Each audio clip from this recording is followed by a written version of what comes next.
네, 38번 문제입니다. 그러나 문제는 이거다 이렇게 하고 나오는데요. 그러나라고 하니까 앞에 있는 말에서 뭔가 이렇게 반전이 일어나겠죠, 그죠? 문제가 뭐냐면 슈퍼바이저들은 보통 apart from their employee 자기 직원들하고 their employee니까 그들 부하 직원을 얘기하는 겁니다. 부하 직원하고 멀리 떨어진 곳에서 일을 함으로 보통 종종 그러므로 not able to observe 그의 부하 직원의 퍼포먼스를 잘 관찰할 수가 없다. 이렇게 나오죠. 퍼포먼스라는 건 일을 잘하나 못하나 이런 겁니다. 어, 뭐 관찰을 못한다는 얘기가 중요한 부분이죠. 자, 대부분의 회사에서 인플로이의 직속 상관이 그 직원의 직속 상관이 그 직원의 퍼포먼스를 평가합니다. 일을 잘하고 못하고를 평가합니다. 자, 평가라는 데가 핵심이죠, 지금. 왜냐하면 왜 그 직속 상관이 평가를 하냐면 그 슈퍼바이저가 그 상관이 맡고 있기 때문입니다. 이 직원의 퍼포먼스, 일을 잘하는지 못하는지를 이 사람이 담당하고 있는 거라 이 사람이 평가합니다. 이 얘기죠. 그러면서 이 사람이 슈퍼바이저가 슈퍼비전을 제공하고 슈퍼비전 감독 관리 이런 걸 제공하고요. handing out assignment 과제를 제시하고요. and developing the employee 그 직원을 또 키워주기도 하고요. 훈련시키기도 하고요. 뭐 이런 여러 가지 일련의 것들을 담당하고 있으므로 그가 평가를 한다고 합니다. Should supervisors 자 슈퍼바이저들이 관리자들이 rate employee 직원을 평가해야만 하는가? on performance에 대해서 퍼포먼스 면에 대해서 영역, dimension, 차원, 영역 그런 거죠. performance dimension they cannot observe. observe가 뭐죠? 갑자기 뜬금없이 그리고 여기는 보세요. 여기는 갑자기 이렇게 하는 게 맞는가 하면서 약간 딴지를 걸고 있죠. 요 앞에는 나름의 지금 슈퍼바이저가 직속 상관이 이 직원의 평가를 해야만 하는 근거에 대해서 여기서 얘기를 한 다음에 바로 그 뒤 문장에서 "이렇게 하는 게 맞는가?" 그러면서 갑자기 물론 나올 수는 있지만 나오려면 그 전에 쪼금 뭔가 "그러나." 하면서 뭔가 반전을 좀 줘야 되지 않을까요? 그죠? 게다가 이 observe란 말도 딱 어디서 봤어요? 여기 딱 있죠. 그죠? 그래서 요게 여기 들어가야 됩니다. 2 번이 정답입니다. 여기 보면 "그렇지만 문제가 하나 있는데." 하면서 여기 나오죠. 그죠? "멀리 떨어져서 일하다 보니까 관찰할 수가 없어. 잘 관찰을 못할 때가 많아. 근데 이 관찰도 못하는 부분에 대해서 얘가 평가하는 게 맞을까?" 앞뒤가 맞죠, 그렇게 하면. 그죠? 그래서 요 네모 글을 읽었을 때 이 글의 무게가 어디 실리는가를 쭉 따라가서 읽으셔야 돼요. 멀리 떨어져 있다 보니 관찰을 직접적으로 하지 못할 때가 있어. 여기에 가장 무게가 실려 있었잖아요. 그죠? 그 무게가 실린 쪽을 가지고 가면서 논리를 펼칠 것이기 때문에 보통은 그죠? 한 90% 이상 뭐 되게 특이하게 글을 쓰지 않는 이상 다 그렇게 자기도 모르게 그렇게 글을 쓰게 돼 있습니다. 그러니까 뭐 2 번이 정답인 거는 고런 초점을 어디다 두고 보는가 이런 거를 가지고 글의 에너지의 흐름을 보고 답을 맞출 수가 있어요. 네. 그래서 2 번으로 정답을 여기서 선택해 주셨으면 이만큼 한 절반 정도는 안 봐도 되는 거니까 시간적으로도 굉장히 이득이죠. 너무 2 번의 답을 만들어 준 건 너무 고맙네요. 그죠? 자, 그래도 우리는 마저 구문 공부라든가 또 독해 공부를 해 나가야 되니까 공부를 하기 위해 이 영상을 보고 계실 테니까 나머지 부분도 해설을 하겠습니다. 이런 딜레마를 제거하기 위해서 이런 딜레마는 여기죠. 이거 요 좋은 면도 있고 좀 나쁜 면도 있고 '어떡하지?' 하는 면이 있잖아요. 그죠? 이런 다일레마를 제거하기 위해서 더 많은 회사들이 implement 시행합니다. 시행하다입니다. 시행하고 있습니다. 평가를 시행하고 있어요. refer to as 시행하고 있는 평가 이름이 360도 평가라고 합니다. 360도 평가. refer to A as B 이렇게 하면 A를 B라고 부르다 이런 뜻이죠. 요거를 수동태 표현으로 이렇게 나오면 주어가 이거라고 불리운다는 겁니다. 그러니까 이거라고 불리우는 평가를 실행한다 뭐 이렇게 직역하면 요렇게 돼요. 그거는 이제 구문적으로 해석을 하면 그런데요. 우린 뭐 그렇게 하지 맙시다. 점점 더 많은 회사들이 평가를 진행하는데 360도 평가라는 걸 시행해요. 이렇게 하고 넘어가면 돼요. 그냥 쿨하게 앞으로 갈 필요 없습니다. 시간 낭비예요, 그런 거 다. 자, 직원들은 평가를 받습니다. not only 자, 요것뿐만 아니라 그러니까 자기 슈퍼바이저만 평가하는 게 아니라 뒤에가 중요하죠. 이제 but also라고는 안 써 있지만 but by가 but also by예요. 동료들도 평가를 참여하고 심지어 클라이언트 그다음에 심지어 상관없는 시티즌도 참여를 합니다. citizens 그다음에 professionals in other agencies with whom they work. 아 그렇죠. 그러니까 그러니까 이들이 일하는 다른 대리점 에이전시, 다른 어디 지점이라든가 고런 데에 있는 사람들도 평가를 하고요. and subordinate. 부하 직원도 평가를 하네요. 아 부하 직원까지 평가를 하면 이거 잘해야 되겠네요 이거. 네. 요걸 인제 360도 평가를 하고 그런다고 합니다. 그럼 360도 평가라는 이 말에 딱 앞에서 무게가 실려 있었죠. 그죠? 그럼 그 360도 평가라는 그거를 그게 뭔데 대체 그걸 설명을 쫙 해 주고 있죠 풀어서. 그죠? 그러니까 이게 너무나도 연결이 좋잖아요. 그죠? 이런 걸 보는 거예요. 자 그러면 여기서 지금 360도 평가가 무엇인지 딱 설명을 해 줬으니까 좀 더 알고 싶죠? 이게 또 어떻게 흘러가는지. The reason for this approach 이러한 방식의 이유는 이런 방식을 하는 이유는 is that 그쵸. 이유 궁금하잖아요. 그죠? 이유에 딱 체크하고 360도 평가를 하는 이유가 뭐냐? often 동료들이나 클라이언트라든가 시민들이 좋은 기회가 그 기회가 더 클 수가 있다.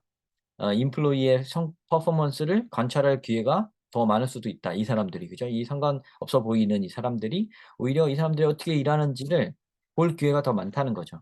그리고 더 나은 위치에 있을 수도 있습니다. 그의 많은 다양한 퍼포먼스 영역들을 평가하는 데 있어서 더 나은 위치에 있을 수도 있습니다. 그래서 관찰할 기회가 많다는 게 굉장히 핵심적인 거죠. 그죠? 이분들이 부하 직원이라든가 다른 대리점 사원이라든가 뭐 고객이라든가 뭐 이런 동료들이라든가 요런 사람들. 자 그럼 여기에서 바로 요 슈퍼바이저는 옵저브를 못하는 경우가 많은 그죠? 뭐 약간 다른 일에 바쁘느라고 아무래도 슈퍼바이저는 그죠? 여러 직원을 다 감독해야 되니까요. 그래서 고런 면이 요렇게 대비가 되죠. 다 읽고 나니까 그죠? 요거는 이제 다 읽고 나서야 보이는 부분인데 이제 그 직원을 관찰할 수 있는 위치에 있는 사람들이 평가하는 게 옳지 않은가. 그거에 대한 평가가 요즘에 요렇게 평가하는 방식이 늘어나고 있다. 요런 방식이죠. 요런 거죠. 그럼 이 글의 핵심은 가장 핵심이 되는 거는 바로 이 360도 평가라는 거고요. 이것이 존재하는 어떤 의의 있어야만 하는 이유 또 그런 거에 대해서 쓴 글인 거죠. 그러니까 요 글에 대해서 만약에 내신이라든가 이런 데서 해야 된다고 한다면 여기 어딘가에서 핵심 부분이 나왔다라고 생각을 하시고 그걸 주제문으로 생각하시면 되고 뭐 그렇죠. 네 요렇게 훈련을 계속 쌓아가시면 내신에서도 진짜 생판 처음 보는 지문이 혹여 나오더라도 혹여 아니면 아는 지문인데 변형되어 나오더라도 다 대처하실 수가 있습니다. 그래서 각 지문을 요렇게 착실하게 독해하는 식으로 공부를 하시는 거예요. 그렇게 해 나가시면 시험 볼 때 진짜 '왜 이렇게 잘 풀리지?' 하실 거예요 진짜. 네. 요렇게 보십시오. 다시 한번 문제 독해를 하는 거를 좀 뭐 정리해서 한 번만 더 말씀을 드리겠습니다. 뭐 자주 말씀을 드리지만 여러 가지 다른 방식의 공부 방법도 있고 뭐 많이 있겠지만 저는 그냥 지문을 한 몇백 개, 천 개 막 이렇게 천 몇 개 하면 다 잘하게 된다고 봐요. 근데 그냥 무작정 읽거나 무작정 문제풀이만 한다고 절대 되는 건 아닙니다. 여러분들 수학 문제 다 잘 열심히 푸시잖아요. 그런다고 뭐 성적이 어느 정도까지는 오르지만 일정 수준 이상은 안 올리시지 않나요? 수학도? 그죠? 영어도 마찬가지입니다. 문제풀이만 계속하면 일정 수준까지는 오르지만 그 이상은 안 올라요. 그거를 올리기 위해서 그러면은 다른 거를 공부해야 되냐 막 하는데 전혀 아닙니다. 다른 거 다 필요 없고요. 다른 지문 보는 거는 저는 추천 안 합니다. 오히려 딱 수능과 모의고사에만 있는 요 지문들만 가지고도 해도 충분히 한 1000개 돼요. 그거를 지금 제가 지도하듯이 좀 글의 맥락을 읽어가면서 어 글의 에너지의 흐름이랄까요? 초점의 흐름이랄까요? 어디에 무게가 실려서 이렇게 글이 흘러가는가를 봐야 돼요. 그 흐름을 보는 연습을 계속하면 수능 스타일의 모든 문제에 다 적용돼요 그게. 그게 그 흐름을 읽다 보면 당연히 반복되는 주제가 당연히 잡히니까 주제 찾기 문제류와 빈칸 문제류를 충분히 잘 푸실 수가 있고요. 그러니깐 문맥상 어휘 문제 같은 거 했을 때 당연히 맥락을 읽으니까 당연히 풀리고요. 순서 찾기나 문장 넣기도 당연히 그건 너무나도 쉽게 풀 수가 있어요. 너무 아무리 까다롭게 내더라도 그 글의 무게 중심을 읽는 연습을 계속해 나가면 그게 저절로 읽히게 됩니다. 그게 이제 보이게 돼요 점점. 그러니까 수능 스타일의 모든 문제에 다 해당돼요. 그러니깐 이 지문 38번 지문을 예를 들어 지금은 문장 넣기 문제로 나왔지만 여러분이 이거를 무게를 이렇게 실어가면서 핵심은 무엇일까 탐구해 가면서 글을 한 차례 제대로 읽고 그런 다음에 그 읽은 걸 토대로 잊어버리기 전에 한 두세 번 정도 반복해서 지문을 다시 한번 낭독하시고 그 정도를 하시면 머릿속에 그 지문의 흐름과 그 글쓴이가 글을 끌고 나가던 어떤 방식이라든가 이런 것들이 싹 인상이 남아요. 그러면 그 인상 남은 게 물론 하나 하고 다음번에 다른 걸 하면 똑같이 나오느냐 전혀 그렇지는 않지만요. 글을 이끌어 나가는 사람의 방식이 진짜 뭐 수천 가지가 되지는 않습니다. 제가 봤을 때는 20 가지 안짝이에요. 많이 봐야. 많이 봐야. 여러분들이 보는 이 글들은 뭐 문학 작품은 들어가 있지 않기 때문에 거의 이런 비문학에 해당되는 요런 글들이 나오는데요. 거의 읽어 보시면 거의 뭐 제가 봤을 때는 한 20개 안짝, 20개도 많이 잡은 겁니다. 주요한 거는 한 5-6 가지 정도 방향성만 여러분들이 잘 알고 계시면 익숙해져요. 그러면은 그냥 모르는 지문을 봐도 '아 이게 이렇게 흘러가려니.'까지 또 보이게 됩니다, 나중에 도 같으면. 그렇게 공부를 하시는 거예요. 그게 수능을 1 등급 맞는 비결이고요. 내신 공부도 쉽게 하는 비결이에요.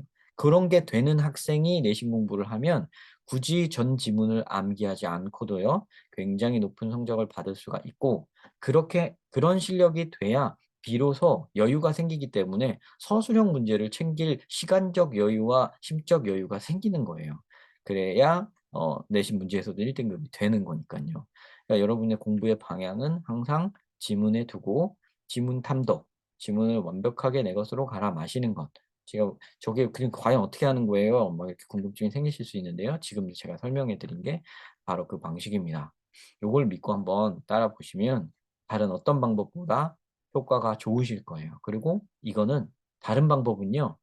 했다가 좀 안 하고 있으면 실력이 떨어져요. 근데 제가 말씀드린 이 방법은 한 번만 해 놓으면 평생에 한 번만 이렇게 쭉 어느 수준까지 올려 놓으면요. 평생 가는 독해력이 되고요. 심지어 한국어로 된 글을 읽을 때도 훨씬 나아짐을 느끼실 겁니다. 네. 정말 추천해 드리고요. 공부 꾸준히 계속해 나갑시다.